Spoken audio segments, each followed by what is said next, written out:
கார்த்திக்கும் பிரியாவும் அவர்களுடைய காம விளையாட்டை விளையாடிவிட்டு உறங்கிவிட்டு அடுத்த நாள் காலை அவர்கள் எழுந்தார்கள். அப்பொழுது கார்த்திக் பிரியாவை எழுப்பினான். பிரியா, நல்லா தூங்குற போல, மணி 8 ஆச்சு, எந்திரிக்கிறியா என்று அவன் சொல்லவும், நைட்டெல்லாம் பண்ண வேண்டியது எல்லாம் பண்ணிட்டு இப்ப 8 மணி ஆச்சு 9 மணி ஆச்சுன்னு சொல்றீங்களா? ஒழுங்கா போயிருங்க, அப்புறம் நான் ஏதாச்சும் உங்களை சொல்லிட போறேன் என்று அவள் சொல்லவும், என்ன பிரியா கோச்சுக்கிட்டியா? சாரி, நீ நேத்து அப்படி இருக்கவும் எனக்கு ஒரு மாதிரியா ஆயிடுச்சு, அதனாலதான் உன்கிட்ட அப்படியே வலுக்கட்டாயமா பண்ண வேண்டியதா போச்சு என்று அவன் சொல்லவும், இருந்தாலும் நீ ரொம்ப மோசம் கார்த்திக், என்னென்ன மாதிரி பாடா படுத்திட்ட தெரியுமா? சரி, ஓகே, என்னுடைய புருஷன் சந்தோஷம் எனக்கு முக்கியம் என்கின்றதுனால உன்னை நான் அப்படியே விடுறேன், இல்லாட்டி நான் பத்திரகாளியா மாறிடுவேன் என்று சொன்னாள்.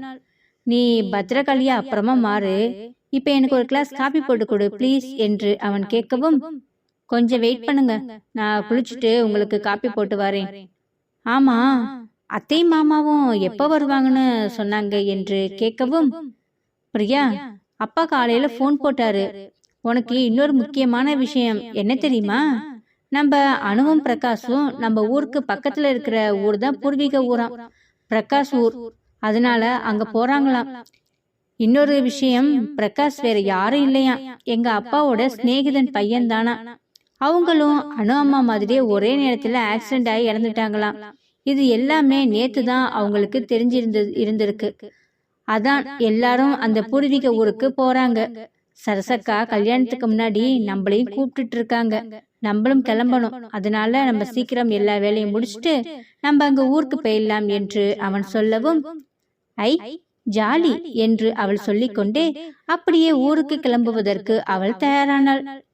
என்ன பிரியா, இப்பதான் உடம்பு டயர்டா இருக்கு அப்படி இப்படின்னு சொன்ன, ஊருன்னு சொல்லவுமே என்ஜாய் பண்ற என்று அவன் கேட்கவும், பின்ன இருக்காதா, ஊருக்கு போறோம்னா செம்ம ஹாப்பி தானே, அதுவும் நம்ம கிராமத்துக்கு போறோம், எனக்கு ரொம்ப பிடிக்கும் என்று அவர்கள் பேசிக்கொண்டு அப்படியே அவர்களுடைய வேலைகளை அவர்கள் பார்க்க ஆரம்பித்தார்கள். இங்கு பிரகாஷ் அனு அவர்கள் பூர்வீக ஊருக்கு செல்வதற்கு அவர்களுடைய குழந்தைகளுடைய துணி, அவளுடைய துணி அனைத்தையுமே எடுத்து வைத்துக் கொண்டு அவர்கள் தயாராகி கொண்டிருந்தார்கள். என்ன பிரகாஷ், முகத்துல ஜொலி ஜொலிப்பு அதிகமா இருக்கு என்று அவள் கேட்கவும், பின்ன ரொம்ப நாள் கழிச்சு அந்த வீட்டுக்கு போறேன், அந்த வீட்டுக்கு போறத எனக்கு தனி சந்தோஷம். ஆமாம் சந்தோஷ், வீடு பூட்டி இருக்குமே, போய் நம்ம கிளீன் பண்ற மாதிரி இருக்குமா என்று அனு கேட்கவும், இல்லனோ, நான் அங்க உள்ள ஆளுங்க கிட்ட ஒரு சாவி இருக்கு, அவங்க இந்த நேரம் ஓபன் பண்ணி எல்லாம் கிளீன் பண்ணிட்டு இருப்பாங்க, நம்ம பாப்பாவோட அந்த வீட்டுக்கு போகும்போது செம்ம ஃப்ரெஷ்ஷா இருக்கும் அந்த வீடு, நம்ம போய் தங்குவதற்கு ஏத்த மாதிரி இருக்கும் என்று அவன் சொல்லவும், அப்ப ஓகே என்று சொல்லிக்கொண்டு அவர்கள் இருவரும் அப்படியே சந்தோஷமாக அவர்களுடைய லக்கேஜை அவர்கள் தயார் செய்து கொண்டிருந்தார்கள். அப்பொழுது சுந்தரேசனும் கனகவல்லியும் சரசுவிடம் கேட்டார்கள், சரசு, இப்படி வா, எப்ப பாரு வேலை செஞ்சிட்டே இருக்க, இப்படி உட்காரு என்று அவர்கள் அழைத்து தன் பக்கத்தில் அமர வைத்து, ஏமா, அனுவும் பிரகாஷ் தம்பியும் சின்ன பசங்க, ஏதோ உனக்கு மாப்பிள்ளை என்று பாத்துட்டாங்க, உனக்கு அந்த பையனை கட்டிக்க சம்மதம் தானே, இது பெரியவங்களா இருந்து நாங்க கேட்க வேண்டிய விஷயம், நீ தப்பா எடுத்துக்காத, அதனாலதான் உங்ககிட்ட கேக்குறேன் என்று சொல்லவும், அம்மா, நீங்க தான் அனு பாப்பாவையும் பிரகாஷ் தம்பியன்னு சின்ன பிள்ளைன்னு சொல்றீங்க, ஆனா அவங்க எனக்கு ரொம்ப பெரிய விஷயம் பண்றாங்கம்மா என்று அவள் சொல்லி அவளுடைய சந்தோஷத்தை அவர்களிடம் காண்பித்து கொண்டிருந்தாள். எனக்கு முரளியை கட்டுகிறதுக்கு ரொம்ப சந்தோஷம், அவர்கிட்டயும் நான் சம்மதம் சொல்லிட்டேன், இப்ப நீங்க பெரியவங்களா கேக்குறதுனால உங்ககிட்டயும் நான் சம்மதம் சொல்றேன் என்று சொல்லி அவர்கள் அப்படியே பேசிக்கொண்டிருந்தார்கள். பிறகு சரசு அங்கிருந்து எழுந்து சென்றாள். அப்பொழுது கனகவல்லி, சரசு, நாளைக்கு நம்ம ஊருக்கு போக வேண்டிய எல்லாத்தையுமே நீ தயார் பண்றியாமா என்று கேட்கவும், அதெல்லாம் நான் தயார் பண்ணிக்கிறேன், நீங்க கவலைப்படாதீங்கம்மா என்று சொல்லி அவள் அங்கிருந்து சென்றாள். பிறகு அவள் சென்று ஊருக்கு எடுத்து செல்ல வேண்டிய அனைத்து பொருளையுமே அவள் எடுத்து வைத்துக் கொண்டு அனைவருமே ஊருக்கு செல்வதற்கு தயாரானார்கள். அப்பொழுது சுந்தரேசன் கனகவல்லி, என்னம்மானோ கிளம்பிட்டீங்களா என்று கேட்கவும், ஆமாத்த கிளம்பிட்டோம், இதோ இப்ப வண்டி வந்துரும், நம்ம கிளம்பலாம் என்று சொல்லிவிட்டு அனைவரும் ஒரே காரில் செல்வது போல அவர்கள் பெரிய காரை எடுத்துக்கொண்டு அங்கிருந்து செல்ல தயாரானார்கள். பிரகாஷ் வெளியே சென்று காரை தயார் நிலையில் வைத்துக்கொண்டு அனு அனைவருமே வண்டில் ஏற ஆரம்பித்தார்கள். அனு, நீ முன்னாடியே உட்காந்துக்கமா, குழந்தைய வச்சுக்கிட்டு என்று அத்தை சொல்லவும், வேணாத்த, மாமா முன்னாடி உட்காந்துக்கட்டும், நம்ம 2 பேரும் பின்னாடி உட்காந்துக்கலாம், பின்னாடி சர்சக்கா உட்காந்துக்குவாங்க, ஓகே தானே அக்கா என்று அவள் கேட்கவும் ஓகே என்று சொன்னாள். உடனே பிரகாஷ், நான் கார் ஓட்ட போறதில்ல, நான் பின்னாடிதான் உட்காரணும் என்று பிரகாஷ் சொல்லவும், அப்ப வேற யார் கார் ஓட்ட போறா என்று சொல்லி கொண்டிருக்கும் பொழுது முரளி அங்கு வந்தான். ஐயா, போகலாமா என்று அவன் கேட்கவும், கிளம்பலாம் முரளி என்று சுந்தரேசன் சொன்னார். உடனே அனூப்பின் பக்கத்தில் பிரகாஷ் ஏறிக்கொண்டு, கனகவள்ளி, நான் பின்னாடி உட்கார்ந்து இருக்கிறேன் என்று சொல்லவும், வேணாமா, இந்த சீட்டில் தான் 3 பேர் உட்காரலாமே, நம்ம தாராளமா உட்கார்ந்துட்டு போகலாம் என்று பிரகாஷ் சொல்லவும், மூவருமே பிரகாஷ் சொன்னது போல அமர்ந்து அவர்களுடைய ஊருக்கு செல்வதற்கு தயாரானார்கள். இங்கு வீட்டிலிருந்து கிளம்பியதும் அங்கு கார்த்திக்கு போன் செய்து, கார்த்திக் கிளம்பிருப்பா, நாங்கள் கிளம்பிட்டோம் என்று சொல்லவும், அவனும் அங்கிருந்தே பிரியாவை அழைத்து கொண்டு அவனுடைய காரில் அவன் கிளம்பினான். இப்படியே அனைவரும் சந்தோஷமாக அவர்களுடைய ஊருக்கு செல்லவும் அனு அப்பொழுதுதான் பிரகாஷிடம் கேட்டார், ஏங்க, நம்ம மட்டும் ஊருக்கு போறோம், அலைமேலாத்த கிட்ட ஒரு வார்த்தை கூட சொல்லவே இல்லையே என்று அவள் சொல்லவும், ஆமா அனு, கொஞ்சம் கூட ஞாபகமே இல்லாம இருந்துட்டேன், இரு, நான் வேணா இப்ப சந்தோஷுக்கு போன் செய்கிறேன் என்று போனை எடுத்து சந்தோஷுக்கு போன் செய்தான். அப்பொழுது சந்தோஷ் போனை எடுத்து, சொல்லுங்கண்ணா, என்ன திடீர்னு இந்த நேரத்துல கால் பண்ணியிருக்கீங்க காலையிலேயே என்று அவன் கேட்கவும், ஒன்னில சந்தோஷ், ஒரு முக்கியமான விஷயம், நான் அனுவோட அத்தை மாமா கார்த்திக்னு சொல்லிட்டு எல்லாருமே நாங்க என்னுடைய சொந்த ஊருக்கு நாங்க போறோம், சித்திக்கிட்ட நான் சொல்லவே இல்லை, மறந்துட்டேன், அதான் இப்ப கால் பண்ணேன், இப்பதான் நாங்க சென்னையில இருந்து கிளம்புறோம், நீ வேணா அம்மா கிட்ட சொல்லி நீங்களும் வரீங்களா என்று கேட்கவும், அப்படியாண்ணா, நான் அம்மா கிட்ட பேசிட்டு உங்களுக்கு சொல்லட்டுமா என்று அவன் கேட்கவும், சரி சந்தோஷ், நீ அம்மாவுக்கு போன் பண்ணிட்டு எனக்கு உடனே கால் பண்ணு, வரீங்களா இல்லையா என்று அவன் சொல்லவும், சரி என்று சந்தோஷ் போனை வைத்துவிட்டு அலமேலுக்கு போன் செய்தான். அங்கு அலமேல் போன் ஒலிக்கவுமே அந்த போனை எடுத்து, சொல்லு சந்தோஷ், இப்பதான் சைட்டுக்கு போறோன்னு சொல்லிட்டு போன, என்ன திடீர்னு கால் பண்ற என்று கேட்கவும், ஒன்னில்லம்மா, இப்பதான் பிரகாஷ் அண்ணா கால் பண்ணாரு, நைட்டே கால் பண்ணணும்னு நினைச்சாராம், ஏதோ வேலையா இருந்ததுனால பண்ண முடியல, அவருடைய சொந்த ஊருக்கு அண்ணிய கூட்டிட்டு அவங்க ஃபேமிலியோட போறாங்களாம், நம்மளையும் வரீங்களா என்று சொல்லி கேக்குறாங்க, அதான் நான் என்னன்னு அம்மா கிட்ட கேட்டுட்டு உங்களுக்கு கால் பண்றேன்னு சொன்னேன், நீங்க என்னம்மா சொல்றீங்க, நம்மளும் பிரகாஷ் அண்ணாவோட சொந்த ஊருக்கு போயிட்டு வரலாமா என்று கேட்கவும், எனக்கு அங்க போகணும்னு ஆசைதான், ஆனா நீ சைட்டுக்கு போயிட்டு இப்ப நாங்க எப்படி போறது, இருந்தா யார் கூட போறது, நீ வந்தாதான் கூட்டிட்டு போகணும் என்று சொல்லவும், அம்மா, இன்னும் நான் சைட்டுக்கு போகல, பக்கத்துலதான் இருக்கேன், நீங்க போகணும்னு சொல்லுங்க, நான் வந்து உங்களை கூட்டிட்டு போறேன் என்று சொல்லவும், உனக்கு முக்கியமான வேலை இருக்குன்னு சொன்னியேடா, அதுதான் பாக்குறேன் என்று சொல்லி கொண்டிருக்கும் பொழுது, நான் வேணா விஷால கூட்டிட்டு போக சொல்லட்டுமா, அவரை 2 நாள் ஆபீஸ் லீவு என்று தான் சொன்னாரு என்று சந்தோஷ் சொல்லவும், சரி, அப்ப நீ உடனே விஷாலுக்கு போன் பண்ணி கேளு, தம்பி ஃப்ரீயா இருந்தா கூட்டிட்டு போயிட்டு வரட்டும் என்று சொல்லிட்டு அலமேலு போனை வைத்தாள். அலமேலு போனை வைத்தவுடன் சந்தோஷ் விஷாலுக்கு போன் செய்து விபரத்தை சொல்லவும், அவன் அவர்கள் அழைத்து செல்கிறேன் என்று சொல்லவும், உடனே அலமேலுக்கு தகவல் சொல்லிவிட்டு அவன் போனை வைத்தான். இவர்கள் சொல்லி சிறிது நேரத்தில் விஷால் அவர்கள் வீட்டுக்கு சென்று அவர்கள் அனைவரையும் அழைத்து கொண்டு கீர்த்தி அவர்களுடன் சந்தோஷமாக பிரகாஷின் சொந்த ஊருக்கு கிளம்பினார்கள். சந்தோஷ் பிரகாஷிற்கு போன் செய்து அம்மா வருகிறார்கள் என்ற விஷயத்தை அவன் சொல்லிவிட்டான்.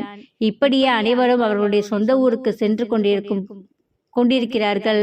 போகும் வழியில் அங்கு உள்ள இயற்கை காட்சிகள், அங்கு உள்ள மரச்செடி கொடிகள் அனைத்தையும் பார்த்துவிட்டு அவர்கள் மிகவும் சந்தோஷமாக போனார்கள். அப்பொழுது பிரியா கார்த்திக்கிடம், கார்த்திக், இந்த இடம் எல்லாம் எவ்வளோ அழகா இருக்கு பாத்தீங்களா, இந்த மாதிரி ரசிச்சுட்டு போகணும் தான் எனக்கு ரொம்ப ஆசையா இருந்தது, நான் ரொம்ப எக்ஸைட் ஆனேன், நீங்க கூட கேட்டீங்களே என்ன டயர்டா இருந்த, இப்ப ஊருன்னு சொல்லவுமே ஹாப்பியா ஆயிட்ட, இதெல்லாம் பார்த்தா ஹாப்பினஸ் வராம போயிடுமா என்று அவள் சொல்லிக்கொண்டு அந்த இயற்கையை ரசித்து கொண்டு அப்படியே அனைவரும் ஊருக்கு சென்றார்கள்.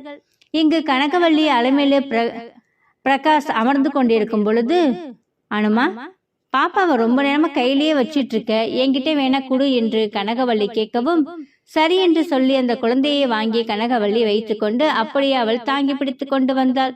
அணுவுக்கு உடல் சோர்வாக இருக்கவும் அப்படியே பிரகாஷின் தோளில் சாய்ந்து அந்த இயற்கையை ரசித்து கொண்டு அவள் அப்படியே கண்ணுறங்கி கொண்டு வந்தாள். அங்கு அனைவரும் சந்தோஷமாக அவர்களுடைய சொந்த ஊருக்கு சென்றார்கள். அப்பொழுது சுந்தரேசன் பிரகாஷிடம் கேட்டார், தம்பி, நம்ம நம்ம வீட்டுக்கு போயிட்டு தானே நம்ம உங்க வீட்டுக்கு போறோம் என்று கேட்கவும், ஆமா சித்தப்பா, நம்ம வீட்டுக்கு போயிட்டு கொஞ்சம் ரெஸ்ட் எடுத்துட்டு அதுக்கப்புறமா எங்க ஊருக்கு போகலாம் என்று பிரகாஷ் சொல்லவும், சரிப்பா, ரொம்ப நாள் கழிச்சு நாங்க அங்க போறோம். அணுவும் கல்யாணம் முடிஞ்சதுக்கு அப்புறமா இப்பதான் முத குழந்தைய தூக்கிட்டு வரா என்று கனகவள்ளியும் சுந்தரேசனும் சந்தோஷமாக பேசிக்கொண்டு அவர்களுடைய ஊரை நோக்கி சென்றார்கள். இங்கு சரசு முரளி வண்டி ஓட்டி கொண்டு வருவதை அப்படியே அவள் ரசித்து கொண்டே அவள் தன் வருங்கால கணவரை பார்த்து கொண்டே வந்து கொண்டிருந்தாள். முரளியும் ஓரக்கண்ணால் சரசுவதை பார்ப்பதுமாக வண்டியை ஓட்டுவதுமாக அவன் இருந்தான். இப்படியே அந்த வண்டிக்குள் காதல் மழை பொழிந்து கொண்டு சரசு முரளி அவர்களுடைய காதலை பரிமாறிக்கொண்டு இங்கு அவர்கள் ஊருக்கு செல்கிறோம் என்ற சந்தோஷம் அந்த வண்டியில் ஓட்டிக்கொண்டு அப்படியே அவர்களுடைய சொந்த ஊருக்கு சென்றார்கள்.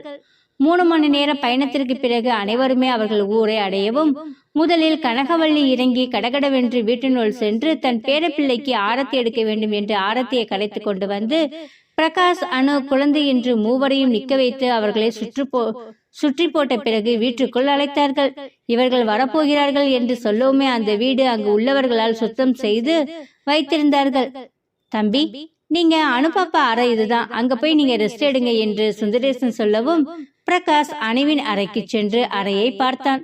கச்சிதமாகவும் சின்னதாகவும் ஒரு கட்டில் போட்டு அங்கு ஒரு பாத்ரூம் அந்த அறையில் இருக்கவுமே அந்த அறையை பார்த்து, அனு, நீ இந்த அறையில தான் தங்கி இருந்தியா என்று பிரகாஷ் கேட்கவும், இதுதான் என்னுடைய அறை என்று அவள் சொன்னாள். அப்படியே அந்த குழந்தையை அந்த பெட்டின் மீது படுக்க வைத்து அவர்கள் இருவரும் பேசிக்கொண்டிருந்தார்கள். இவர்கள் வந்த சிறிது நேரத்தில் கார்த்திக்கும் பிரியாவும் வரவும் அவர்களையும் வரவேற்று அவர்கள் அறையில் அவர்கள் ஓய்வெடுத்துக் கொண்டிருந்தார்கள். இப்படியே ஒவ்வொருவர்களும் வந்த களைப்பில் அவர்கள் ஓய்வெடுத்துக் கொண்டிருந்தார்கள். அப்பொழுது சரசு ஹாலில் அமர்ந்திருக்கவும் முரளி அங்கு வந்து, என்ன சரசு, நீ எதுவும் ஓய்வு எடுக்கலையா என்று கேட்கவும், இல்ல, எனக்கு உடம்பு டயர்டெல்லாம் ஒன்றும் இல்லை, அதனாலதான் ஹாலில் உட்கார்ந்துருக்கேன். இங்க சமைக்கிற வேலை இல்லை, ஏற்கனவே இங்க ஆளுங்க வேலை செஞ்சுட்டு இருக்காங்க, வேலை செஞ்சுட்டு தான் இருக்காங்க. இங்க நான் போய் ஏதாச்சும் வேலை செஞ்சா அப்புறமா அனுப்பாப்பா என்னை திட்டும், அதனாலதான் அமைதியா நான் உட்கார்ந்து இருக்கேன் என்று சரசு சொல்லவும், நீங்க ஏதாச்சும் படுக்க வேண்டியது தானே அப்படி என்று அவள் கேட்கவும், இல்ல சரசு, எனக்கு அவ்வளவா ஒன்னும் அசதி தெரியல, அதனாலதான் என்ன பண்றதுன்னு தெரியாம இப்படியே வந்தேன். நீ ஹால்ல உட்கார்ந்து இருக்கவும் உங்ககிட்ட பேசலான்னு வந்தேன் என்று சொல்லி இருவரும் அமர்ந்து அப்படி அவர்களுடைய வருங்கால திருமணத்தை பற்றி அவர்களுடைய வாழ்க்கையை பற்றியும் அவர்கள் பேசிக்கொண்டிருந்தார்கள். அப்பொழுது அங்கு வேலை செய்த ஒருவர் வந்து, அம்மா, மதியத்துக்கு லஞ்சு தயாரா இருக்கு, எல்லாரும் வந்து சாப்பிட்றீங்களா என்று கேட்கவும், கொஞ்சம் இருங்க, நான் அணுவையும் அம்மாவையும் கேட்டுட்டு வரேன் என்று சொல்லி அவள் எழுந்தாள்.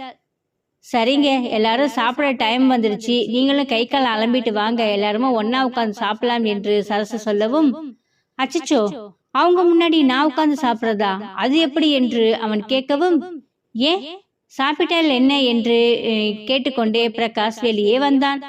இல்ல தம்பி, உங்க முன்னாடி நான் எப்படி சாப்பிடுவது என்று முரளி கேட்கவும், அண்ணா, சரசக்கா கரெக்டா தான் சொல்லியிருக்காங்க, அவங்கள நாங்க தனியா சாப்பிடக்கூடாதுன்னு தான் நாங்க எல்லாரும் ஒன்னா உட்காந்து சாப்பிடுவோம், உங்களை மட்டும் நாங்க எப்படிதான் தனியா விட்டுட்டு சாப்பிடுவோம், அதெல்லாம் எல்லாம் ஒன்னா உட்காந்து ஒரே வீட்டுல சாப்பிடலாம், நீங்க வேற நாங்க வேற, என்ன பாகுபாடெல்லாம் இல்ல, அதை நாங்க பார்க்கவே மாட்டோம், நீங்க கை கால அலம்பிட்டு வாங்க, சரசக்கா சொன்ன மாதிரியே நம்ம எல்லாரும் ஒன்னா உட்காந்து சாப்பிடலாம் என்று பிரகாஷ் சொல்லவும் முரளிக்கு பிரகாஷை நினைத்து அப்படியே சந்தோஷமாகிவிட்டது.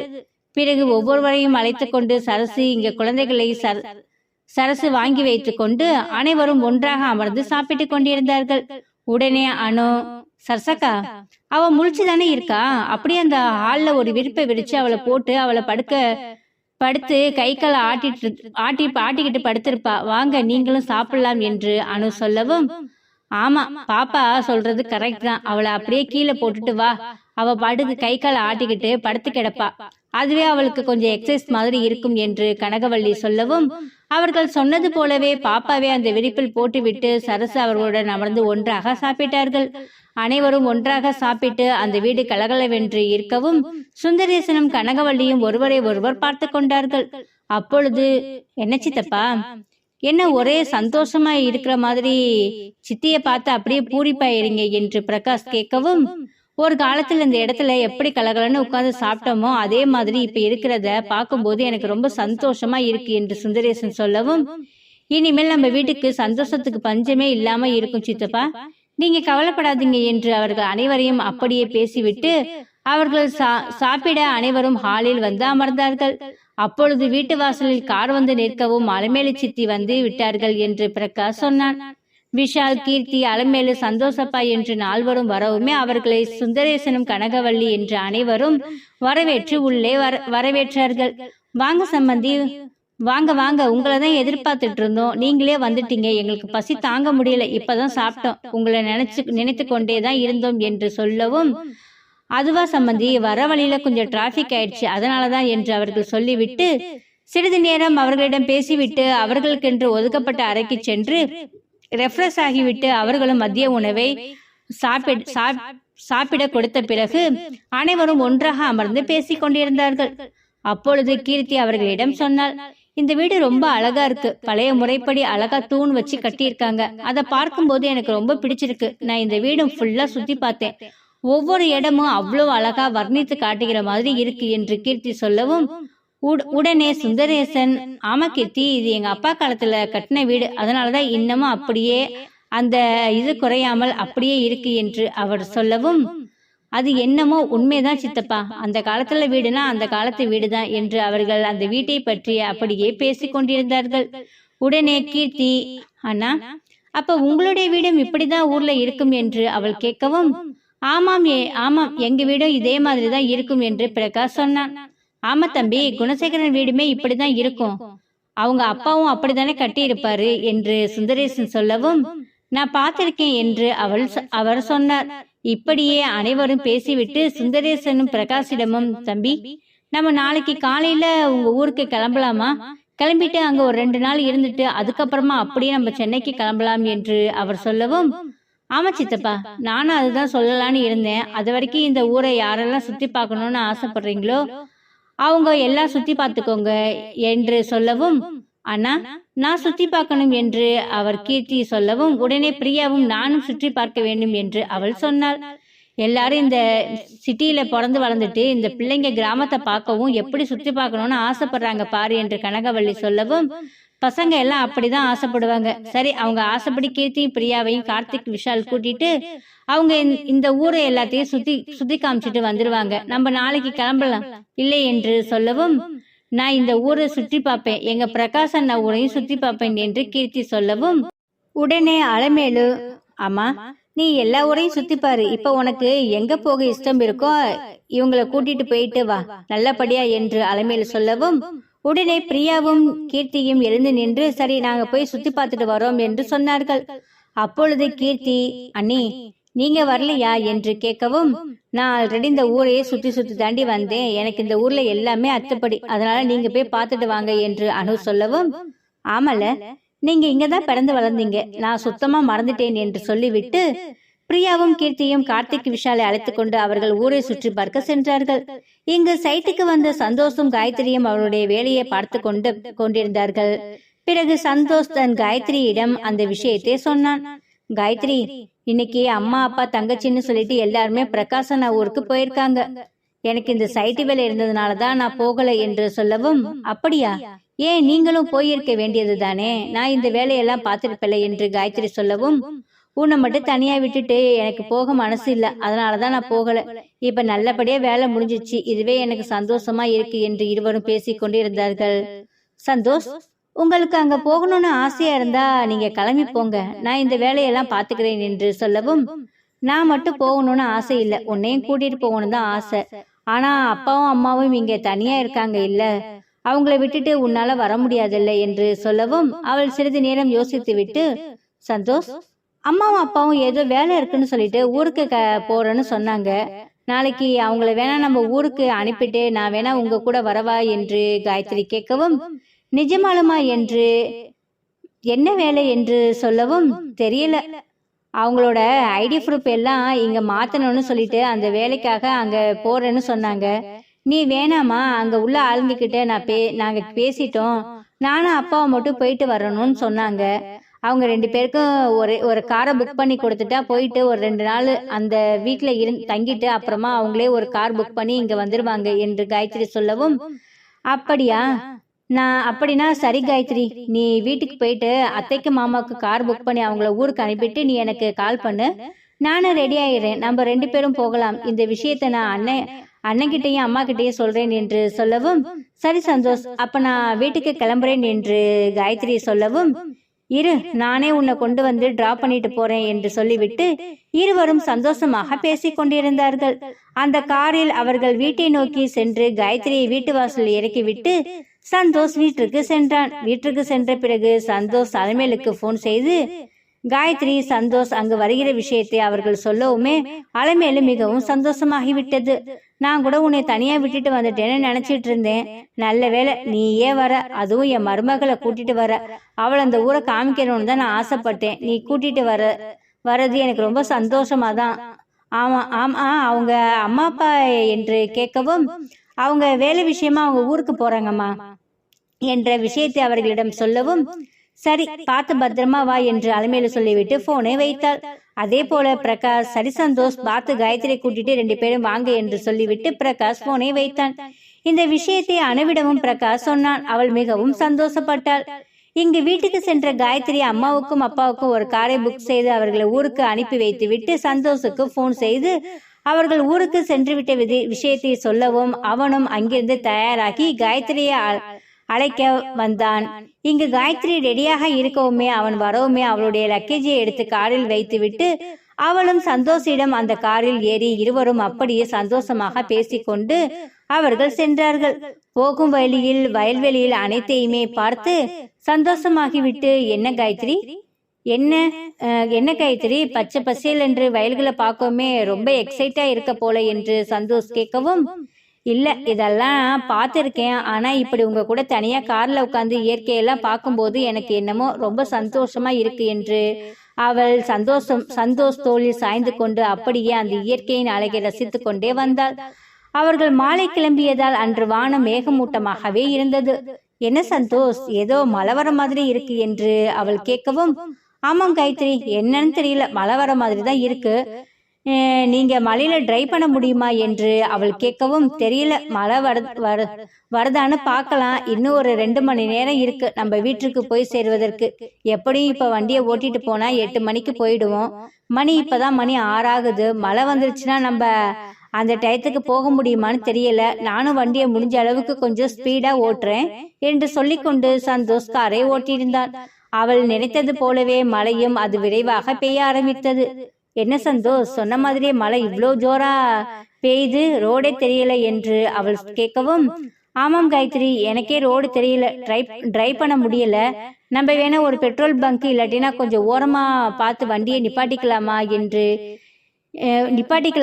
நிப்பாட்டிக்கலாமா, இந்த மாதிரி மழையில வண்டி ஓட்டினால் ரொம்ப பிரச்சனை ஆயிடும் என்று சொல்லவும், சரி சந்தோஷ், வண்டியை ஓரமா நிப்பாட்டிக்கோங்க என்று சொல்லி அவன் வண்டியை ஒரு ஓரமாக நிப்பாட்டி விட்டு அவர்கள் இருவரும் அந்த மலையை ரசித்து கொண்டிருந்தார்கள். அப்பொழுது மலையை ரசித்து கொண்டிருந்த சந்தோஷ் காயத்ரியின் அருகில் வந்து, காயத்ரி, இந்த மலையை பார்க்கும்போது எனக்கு என்னென்னமோ தோணுது என்று அவன் சொல்லவும், என்ன தோணுது என்று அவள் கேட்கவும், தெரியல, இந்த மலையோட குளிரும் இந்த ஏசியோட காத்தும் சேர்த்து என்னுடைய மூளையில ஏதோ ஒரு விஷயம் சொல்லிக்கிட்டே இருக்கு என்று அவன் சொல்லவும், அப்படியா, அப்படி என்ன உங்க மூளை சொல்லுது என்று அவள் கேட்டாள்.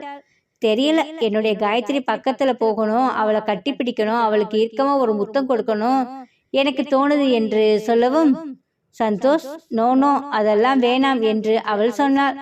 ப்ளீஸ் காயத்ரி என்று அவள் கெஞ்சவும், வேணாம் சந்தோஷ் என்று அவள் சொல்லவும், ப்ளீஸ் என்று அவன் சொன்னான். உடனே அவள் கெஞ்ச இவள் மிஞ்ச என்று அவனுடைய கெஞ்சல் ஒரு கட்டத்தில் காயத்ரிக்கு பிடிக்கவும், இருவரும் அப்படியே அவர்களுடைய சுயநினைவை இழந்து ஒருவரை ஒருவர் கட்டிப்பிடித்து அவர்களுடைய இதழோடு இதழ் முத்தம் வைத்து அப்படியே அவர்களுடைய முத்தத்தை பரிமாறி கொண்டார்கள்.